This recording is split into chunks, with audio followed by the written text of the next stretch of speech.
Hello, so my guess is you have 2 questions. 1.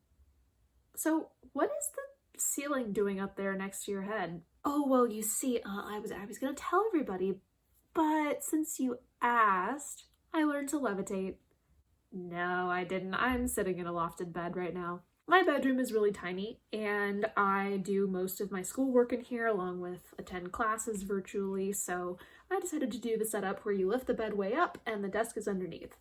So that's why it looks like I'm a million feet tall right now. Believe me, I would much rather be just a million feet tall. That sounds awesome. Also, it would be way easier to make the bed. 2. Why didn't you upload a video last week? You're the light of my life, and I missed you. Aw, that's so nice. You didn't need to say that. Well, I didn't upload because I was deathly sick. Don't worry, it was not that one thing that everybody's super concerned about getting. It wasn't that. I took 2 tests saying it wasn't. But it was some sort of flu. I tend to get sick every time I move, and as you know, I've recently moved, so it was enough to keep me almost completely out of commission for at least a couple of weeks. But I'm feeling a lot better, or at least better enough that I can talk to you about the books I read in the month of January. There were 7. The very first book I finished in the month of January was The Once and Future Witches by Alix E. Harrow. Alix E. Harrow became an author I really liked. A couple of years ago, I read The 10,000 Doors of January at the end of 2018? Was it that long ago?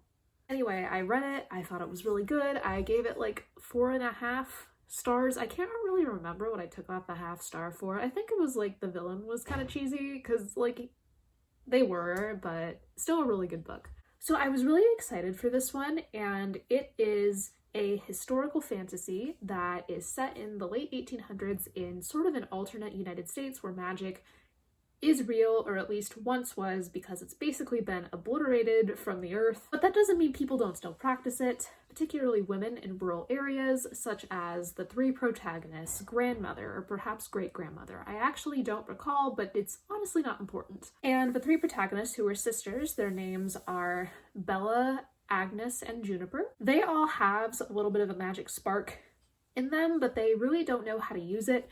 And they're all drawn to the city of New Salem, which is like kind of near where they live, I think. It's like the nearest big city to them, and they all have escaped their abusive household. Their father is really awful. But you see, there's an important thing I need to mention. The oldest 2, which are Bella and Agnes, actually arrived in New Salem several years before Juniper was even able to get there. She's a lot younger than them. I think she's maybe 7 or 8 years younger than them, and when this book begins, she's 17. And she's only just been able to escape from her home and come over to New Salem, and she is pretty upset that her 2 sisters, who she idolized, basically just left her when she was a young child, and honestly, I kind of don't blame her for that. But they meet up pretty soon, and they realize that magic is super stigmatized in the city, even more than they imagined that it was. And all of them have sort of this vested interest in discovering this part of their heritage, and also sort of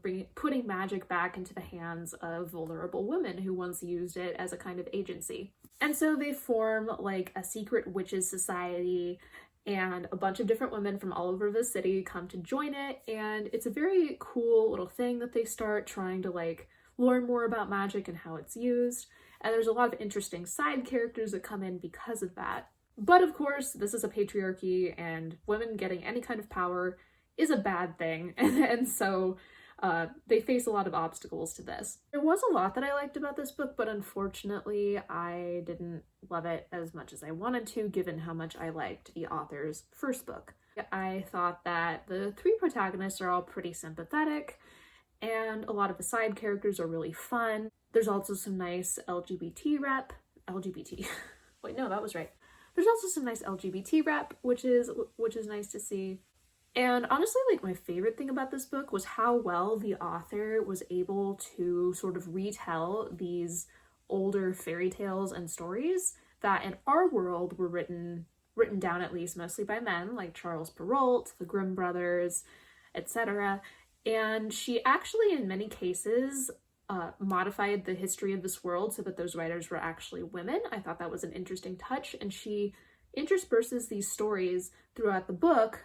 Oftentimes one character will tell another a story that they heard when they were a small child, and those were honestly some of the best written and most interesting parts of the book for me, like almost more interesting than the story. I really like how she takes these sort of traditional beginnings to fairy tales and she's able to make them end in a way that you don't really expect.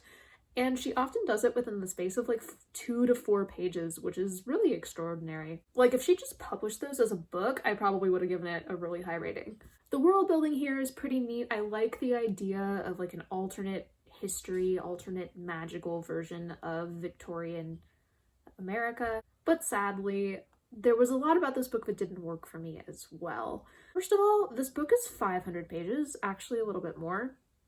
And for no reason, like no reason that I could find, did it need to be 500 pages. There wasn't a very clear plot thread to me. It felt like sometimes it felt like the story was going in a certain direction and then it would switch and then switch again and then go back to like the original.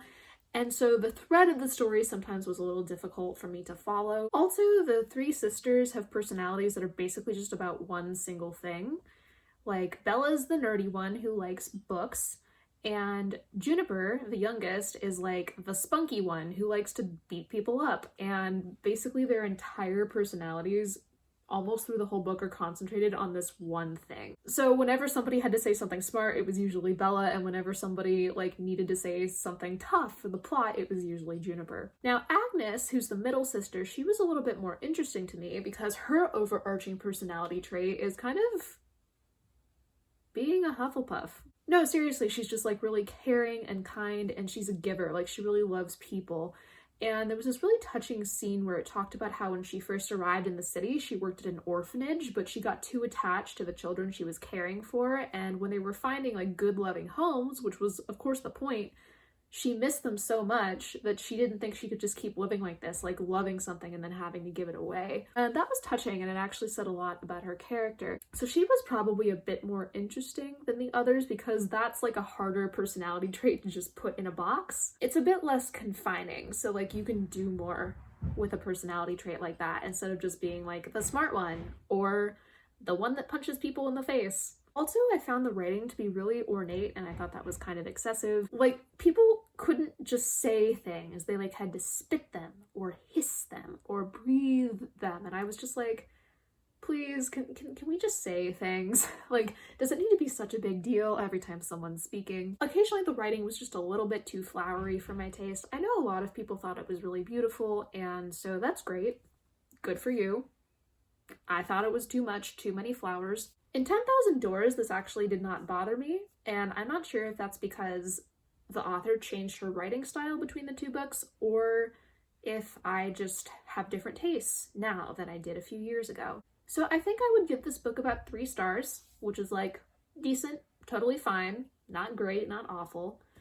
I thought the ending was quite moving. I also thought that the villain was interesting. It took a while for them to get interesting. They were kind of boring for like 400 pages, but the last 100 was like a good 100 for that villain. I was kind of like, huh, I see where you're coming from now. But in general, 10,000 Doors is still better, so I'd recommend that one.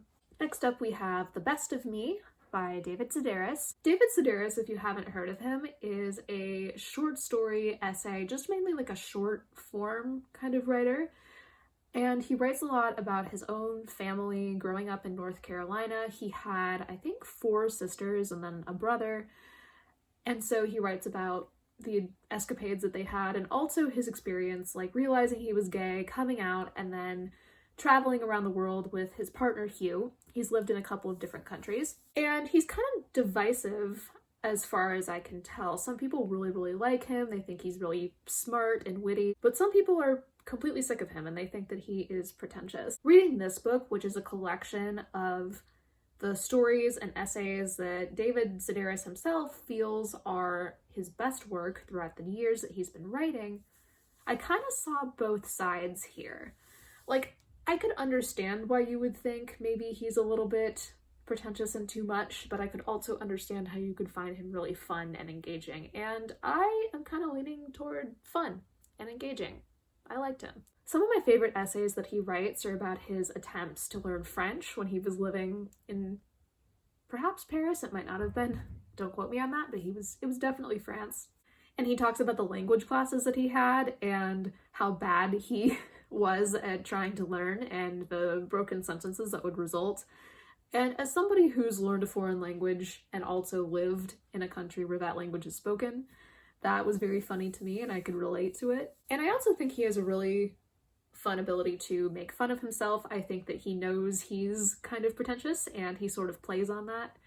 And that was very fun to read as well. But there were a couple of things where I was like, I don't quite know what to make of this. For example, he would occasionally throw out a line about someone in his neighborhood or someone he saw on the street or on a plane, and he would sort of make fun of them, and it seemed like that person maybe was of a lower socioeconomic class, perhaps, or they had like some other thing going on that made them like maybe less privileged than him. And the way that he does it, it's very hard to explain, and I don't have the book with me, unfortunately, but it's kind of difficult to tell where the line is, if he's being satirical and he's really poking more fun at himself for saying something like this, or if he really is intending to like ridicule this person. And so I had trouble distinguishing which one was what. I didn't know how to take some of that, so I would suggest just read it and come to your own conclusions. Also, not everything in here was equally great. There was some stuff in here that was like A+, 5 stars, like super good. And there was also some stuff where I was like, what was that? But this is what I guess the author thinks is his best work. It's not necessarily what readers are going to think is his best work. So that kind of makes sense to me. In general, I gave it 3.5 stars, I think. I thought it was a good read. I really enjoy the way he writes, honestly. And I would be interested in picking up some of his books that were sort of published as a single entity. Next up is Becoming by Michelle Obama. I'm a little bit late to the party on this one. I know she published it a couple of years ago, but I picked it up because a book club that I'm in voted to read it for Black History Month. I normally am not a huge fan of like celebrity memoirs, not because I have anything against any specific celebrity, it's just not the kind of thing I normally read. I tend to prefer fiction generally. But I really enjoyed reading this book. I thought it showed a lot of both like who Michelle Obama was as a person growing up and how she became the adult that she became. And also it was very illuminating to hear about her husband from her perspective too. And then also like how they both grew together as people and then went on to be the president and first lady of the US. I was really blown away by the amount of detail Michelle Obama is able to put into the characterizations of her family members and her friends in this book. I really felt like I knew them as people, and when something happened to one of them, I really felt that because I felt so well acquainted with them the way that she described them. She talks about being a young child growing up in the south side of Chicago, and her parents are both really interesting people. It seems like her dad had MS for most of her life before he died, but he was able to get himself to work every day, even when he probably shouldn't have been going. There were a couple of times when he barely made it out the door and had to sit down and rest, but he was still able to like pick himself up and go out because that was his responsibility. And then her mom was sort of this like quiet, seemingly easygoing person, but when something really went wrong for someone in her family, one of her children or her husband, she was always really firm that this was not okay and that she was going to fix it. And it was really awesome, like all the things she was able to do for her kids. And she also talks about her grandparents, some of her best friends, and of course her husband and what it was like meeting him at the law firm that they were both working at. It was so crazy to me for her to talk about somebody who used to be the president of the United States. And she has all these lines about how he's like so messy and doesn't put his clothes away, and also how he can just be totally lost in what he's doing and not even look at her. And he would just be happy like sitting and reading books all day and just studying and learning. And as somebody who's really outgoing, that's kind of like odd to her, but she's like, hey, that's his thing, and I really like him. She also infuses all of this with different issues and social movements that were affecting her and her family at the time as Black people living on the south side of Chicago. She touches on gentrification, educational issues, childhood obesity, which became a cause of hers as she moved into the White House. And I never got the sense that she was like forcing these things in just so she could say that she talked about them. They were a very natural part of her story. And so I thought that was really well done too. It's always really difficult to evaluate or give like a rating to books by people who aren't professional writers and are just writing memoirs about their lives, because I always kind of feel like if I give the memoir a rating, I'm almost giving their life a rating in some ways. It's very difficult for me to, I guess, put a fine point on that. But in the case of this particular book, I thought it was really well written, especially considering that Michelle Obama is not a professional writer. And for most of the book, I was super engaged. I really wanted to hear what happened, even though I knew that, you know, it was history, like it's already happened. I think actually I was less interested in her life in the White House than I was in her life before that, because I felt like I just was more aware of her life in the White House.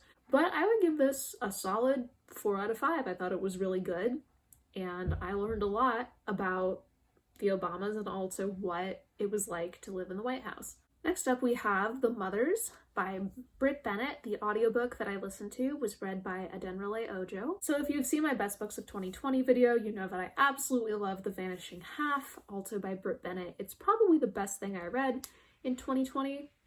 Don't tell the other books that, because I love them too, but I think it was. And this book definitely did not disappoint. I found it to be a bit slower than The Vanishing Half, which is saying something, because The Vanishing Half is not a fast-moving book. And I also found that the narrative was a bit more unwieldy and difficult to follow, but this was Brit Bennet's first novel. The Vanishing Half is her second.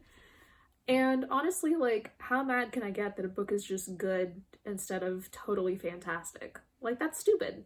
That's like getting mad if somebody gives you, like, a single stuff Oreo instead of a double stuff. Like, a double stuff is better, but why would you turn down a single stuff? Like, you know what I'm saying? This book is set in Oceanside, California, which I think is actually Brit Bennet's hometown, or at least was based on her hometown. And it's a predominantly Black community in California. The protagonist is named Nadia, and she is a young teenage Black girl whose mom recently committed suicide, and no one is really sure why, because she hadn't shown any signs of depression, at least not to Nadia, previously.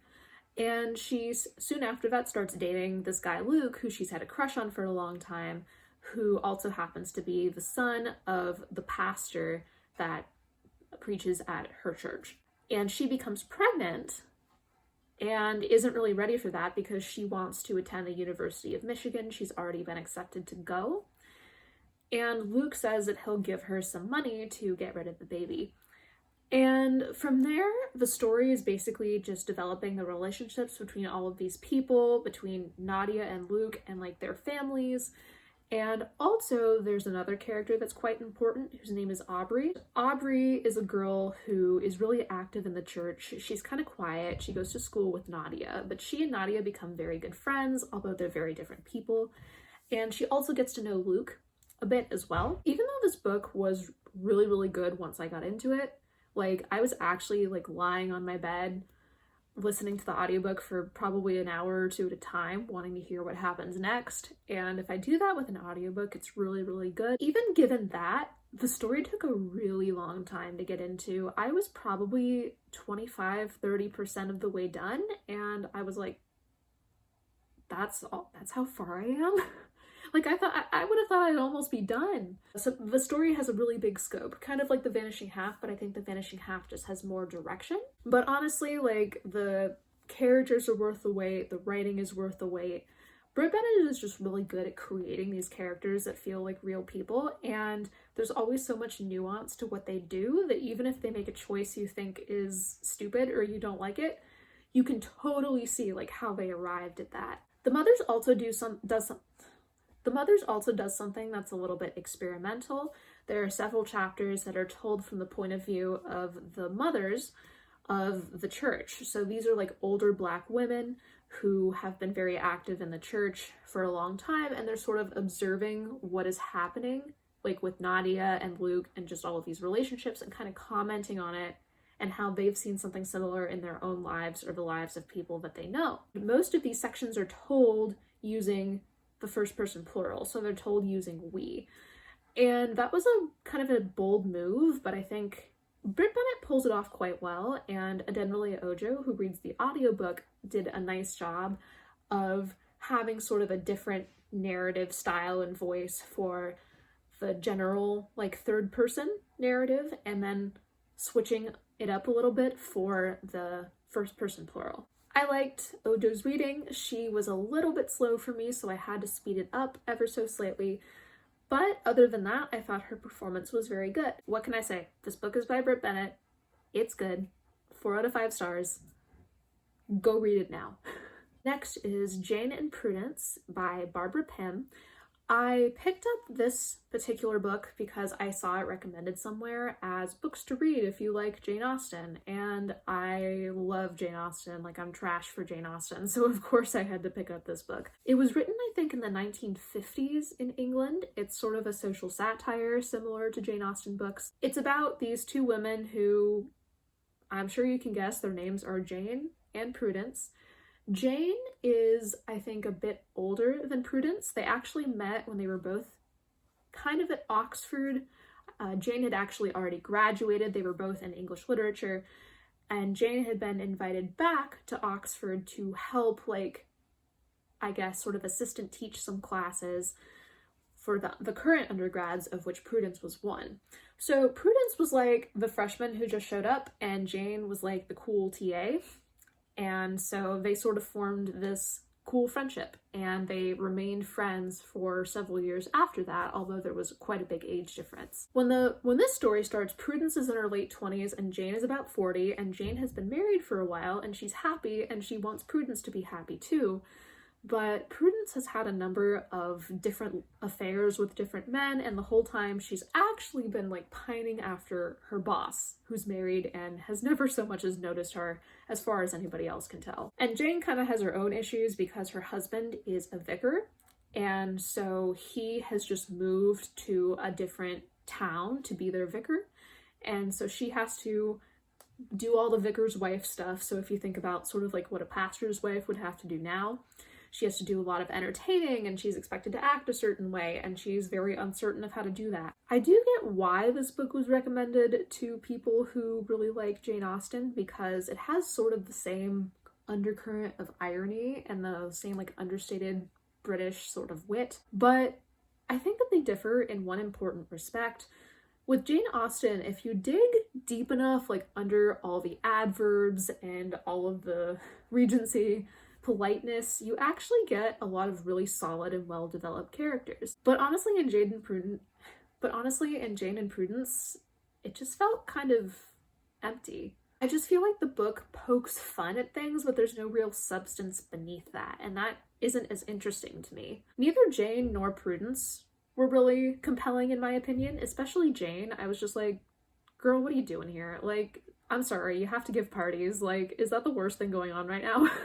But all that being said, the writing is still really fun and entertaining, and it's the main reason I continued to read this book. And by the time I reached the end, I realized that this story just wasn't something you need to take too seriously. It's just sort of a light, satirical read, and that's fine if that's what you're looking for, but I like to dig into things a little bit more, and so I was just not as much into this. So I'd give it a 3 out of 5. It was, like, fine. I would like to read more books by this author to see if maybe there's something I can just get into a little bit more, because I do like the way that she writes. Next, I finished These Violent Delights by Chloe Gong. Oh, wait a second. I actually have the book. So this is what the cover looks like. That is an awesome cover, isn't it? I'm so into it. I saw this cover in a bookstore recently and I was like, that is going right on my Christmas list. And the premise of the book is also really cool. It is a Romeo and Juliet retelling set in 1920s Shanghai. And if that's not the coolest sentence that you've heard in at least a couple of months, then I want to live the life you're living. because it is much cooler than mine. So starting the book, I was like, oh my gosh, what could possibly be better than this? And it turns out a few things can, but this is still a good thing. The protagonists in this book are Juliet Kai, who is Chinese, and she's like the heir to the Scarlet Gang, which is like the big Chinese gang in Shanghai, and Roma Montagov, who is the heir to the Russian White Flower Gang. At this time period in Shanghai, there were a lot of Europeans around, a lot of people from many parts of the world all mixing together. And the author's clearly done a lot of research on the time period, and she does a good job sort of setting the scene and what that all looks like. So that was a really interesting portion of this book for me, since that's something I am not as familiar with as a reader. I also thought the two main characters were pretty well done. It's made clear that their romance occurred in the past. They were maybe mid-teens, which is kind of like how old Romeo and Juliet, well, at least Juliet, were in the original. But now they're different people, they have different goals, a whole lot has happened since that time. Juliet was actually sent away when her family found out what happened. So she's been living in the States for several years, and so she's just come back. They're in their late teens now.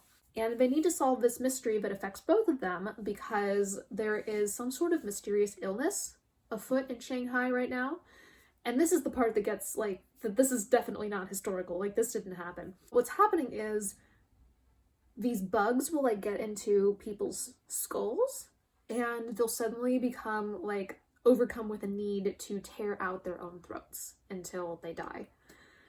So yeah, content warning for violence in this one for sure. And it's affecting members of both gangs and also non-gang members, and so both Roma and Juliet have a vested interest in trying to overcome this, and they decide that they just need to work together. I thought their relationship was pretty well done, if a little bit melodramatic, but you know what? I think we should blame the source material for that. And this, I really can't emphasize enough just how fun this book is to read. Even in parts where I wasn't quite sure what was going on, or I didn't think that as much time should be spent on this portion of the story, I still had such a good time reading this book. It moves quickly, and the setting is just really immersive. The ways in which this book did not work for me, I think might have had to do, at least in part, with the fact that the author is very, very young. I think she's actually still an undergraduate. She graduates this year. I think that's what I remember seeing. And of course, it's super impressive that she has not only a published book, and it's been doing pretty well, but she's going to have a sequel out later this year. But there were some points where I could see where the writing was sometimes a bit choppy and not very refined. For example, I think she was trying to evoke the past in some of the dialogue, but she would sort of switch to modern speech sometimes halfway through a sentence, and so that would be kind of jarring. Even though there were some really good lines in here, one that I can think of is "Shanghai hums to the tune of debauchery," which is just mwah. I love that. There were also some that were just a little bit too much. I seem to have this pattern of not liking it when authors just pile on the flowery language and it doesn't seem to be accomplishing much of anything. And that was an issue I had with the writing in this book. I also thought the characters, except for Roma and Juliet, for the most part were not very sharply drawn. Except, however, there was one that I liked, Juliet's cousin, Kathleen. I thought she was a really nicely balanced character, and I can see her taking on a bigger role, perhaps, in the sequel. Also, this book kind of has a cliffhanger ending, and I sort of didn't appreciate that. It was an extremely abrupt cliffhanger ending too. But there is a sequel coming out soon, and this was a really fun book, so I probably will read it. So I'd give this book 3 out of 5 stars, but I really, really hope that this author continues to write and work on her craft, because I really like her ideas. I think she's very original, and I think she has a lot of potential. I mean, come on, she's 21, 22 years old. This is pretty impressive. Okay, last one. Miranda and Milan by Katharine Duckett was the last book I finished in January of 2021. This was a book I'd been wanting to read for a long time, ever since I saw a review of it on fantasyliterature.com, which if you've been watching my videos, you know that I am a big fan of them. literally go there right now. Like, why are you listening to me talk when you could be reading their reviews? I heard about this book from them and I thought it sounded like something I'd really like. It's like a feminist Shakespearean retelling, actually more of a sequel to The Tempest, which is a play by Shakespeare that I quite like. I will say the book does assume some familiarity with The Tempest, like it assumes that you know what's taken place and makes references that I don't think somebody who isn't familiar with the play would really appreciate. So if you haven't read the play, I would suggest reading it or seeing it if you can, and then coming back and reading this. It is a super short book. It's like 200 pages, and there is so much going on in this book. They have cultural differences, feminism, magic, treachery, fighting, good men, bad men, mostly good, but some ambiguous women, I suppose. Miracles. Seriously, like all of this is just crammed into this really short book. And in the most literal sense of the word, I just wanted more. I thought that this book could have been quite good had it been maybe 100 pages longer, but because it was so short and condensed, I felt like I was almost getting whiplash trying to follow everything. Like one character would make a discovery and then 20 pages later they'd make another one, and 5 pages later they'd make another one, and I was like, my heart was going way too fast. Like this was not very good for my blood pressure reading this book. I also liked most of the characters, but I wanted to see more development from them. Miranda, who's sort of a minor character in The Tempest, is actually the protagonist in this book. And I thought this would have been a good opportunity to kind of show us who she is as a character, but I felt like she was pretty broadly drawn. Like she's really pretty and like she's innocent and she doesn't really understand courtly life, but I didn't get much more of a sense of who she was, and I wanted more of that. She also befriends her maid, whose name is Dorothea, and I also really liked Dorothea as a character, but I wanted more from that, and as their friendship sort of turns into a romance, I also wanted more of that too. It seemed like that just happened really fast, and I was cool with it, and I liked it, but I would have liked to see more progression. Although I want more of everything that's here, I really liked everything that's here. I like most of the characters. I like the motivations of Miranda's father, especially, who's a much more complicated character than perhaps he was in the original, and he was complicated in the original too, so that's saying something. The plot was really interesting. It kept moving from beginning to end. It was easy to follow, and really everything was very compelling and complex given the limited space. So even though I'd probably only give this like a 3 out of 5, just because I was left unsatisfied, I still had a really good time reading it, and I would recommend it to you if you read The Tempest and were frustrated because Miranda basically didn't do anything. Okay, so that concludes my book wrap-up for the month of January. We'll see how many books I get read in the month of February. Having been incredibly deathly sick, turns out that makes it a little hard for you to get reading done.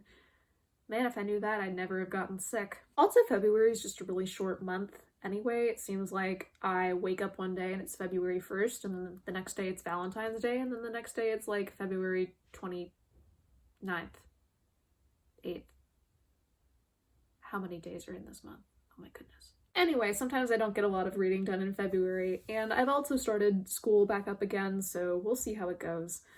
But in the meantime, thanks for giving me an outlet to talk about these books, because I'm going mad. I need to talk to someone. It's been a lot of sitting in my room, and I hope that you're doing very well and weathering this situation as best you can, and I'll virtually see you soon. Bye.